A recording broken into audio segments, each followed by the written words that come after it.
What is the target your boss has set for you?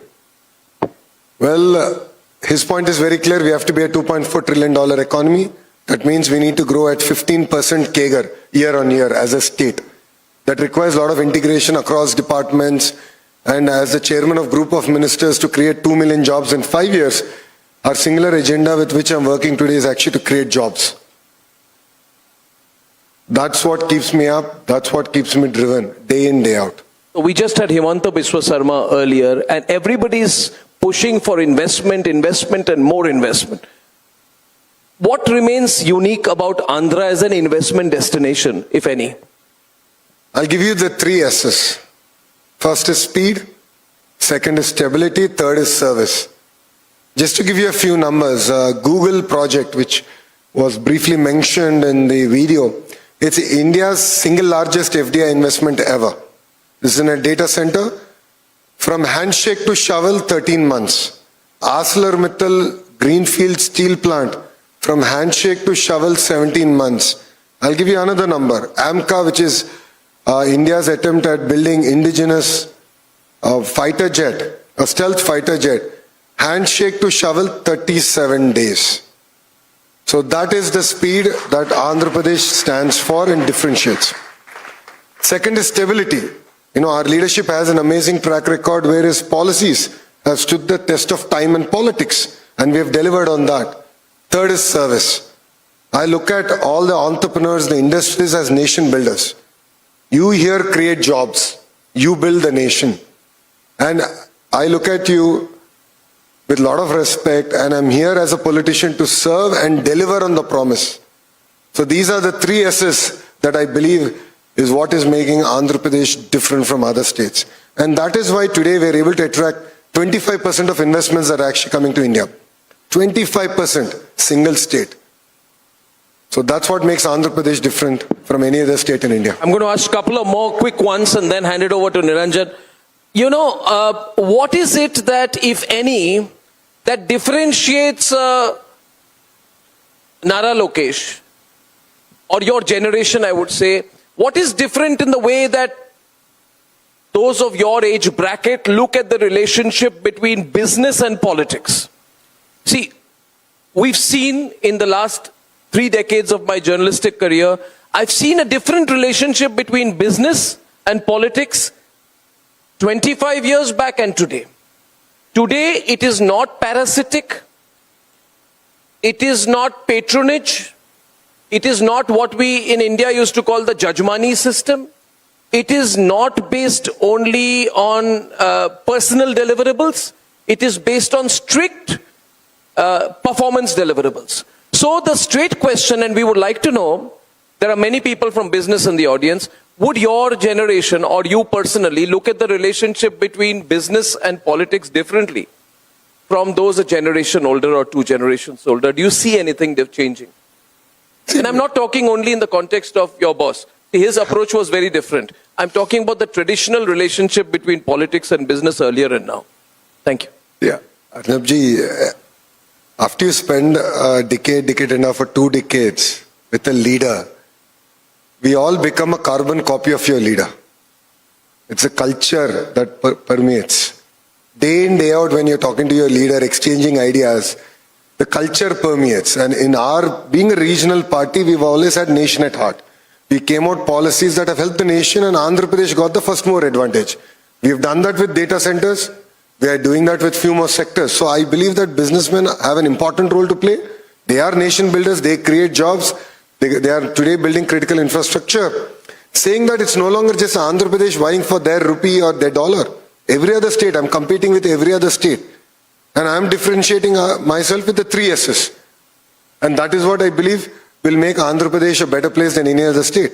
And today, if you know, quite a few of the business houses that are already investing in Andhra, if you look at it, they are very diversified business houses. So they require multiple ministries to integrate. And that's the exact job that I'm doing. I update them on a weekly basis on the status of their project, because it is in my interest that I ground the project, create those jobs, and create that local economic impact that these kind of investments actually make. Okay, I have a couple of more. Niranjan, one more. Niranjan is thinking this guy's grabbed the mic. Anyway, he is my boss. What's He new? sits in the studio for 2 hours every day ad nauseum. And yet, even in the one opportunity I'm sitting there, he's grabbed the mic. Niranjan, forgive me. I just one question because, I need to push the envelope a little bit with you now. Because there's a feeling that because he is the most, in numbers, powerful ally of the BJP, that you get differential treatment. So the nation wants to know, Mr. Lokesh, because of your political power, do you get differential treatment? Do you get special treatment? If so, to what extent? How does that make you complacent?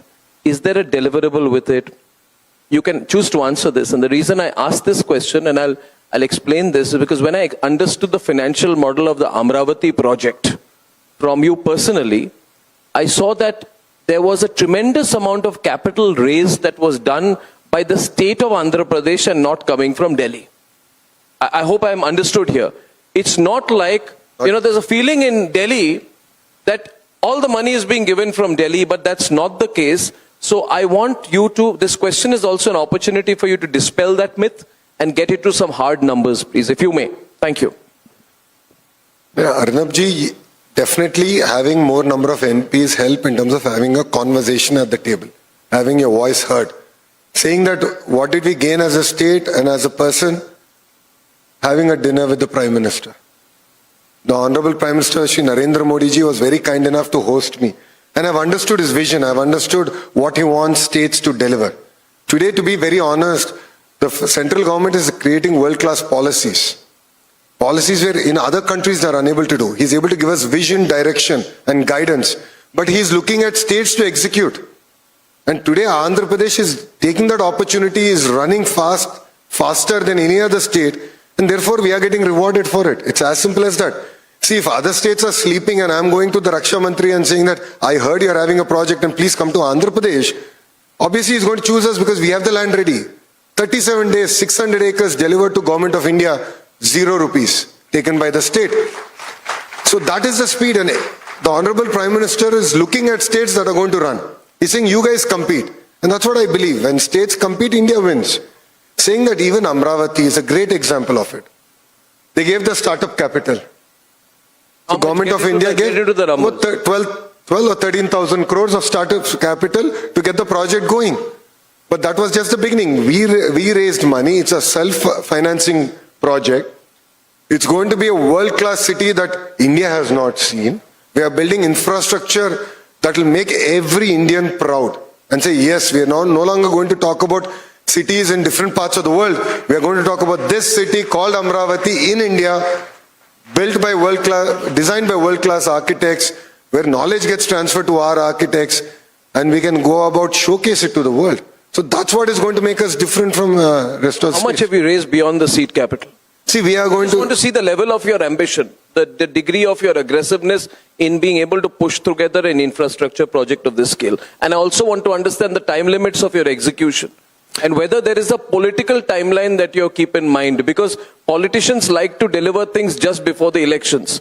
Yeah, I want to understand all three, please. And Niranjan, after this, I'm giving the mic to you. Thank you. Sorry, Niranjan. So the first, to answer your question, right? Amravati, we made a promise to the Prime Minister because he restarted all the projects that 2028 we are going to open all the buildings in Amravati, which is your core capital area, the government complexes. That is the first promise we made, which is our Secretariat, our Assembly, High Court. That's a promise that we made. We will deliver on it. How much money do we need to raise in this whole process run up to building the capital city? It's going to cost us 60,000 crores. 60,000 crores is the capital that we are going to raise to build a world-class capital city. And it's not just about the government. We already have education institutions coming up. I'm not too sure how many of you know here. BITS is building their quantum campus in Amravati. And it's going to start taking admissions next year. So that's the pace at which development is happening. Hospitals, hotels, convention centers, educational institutions, because we don't want it to just be a government city. We want it to have a soul, and it should become an economic powerhouse for the state of Andhra Pradesh. See, if I have to achieve the $2.4 trillion economy, it's not going to be one city. There are going to be multiple economic regions. So we have Visakhapatnam economic region, Amravati economic region, and Tirupati economic region, each with a very distinct focus.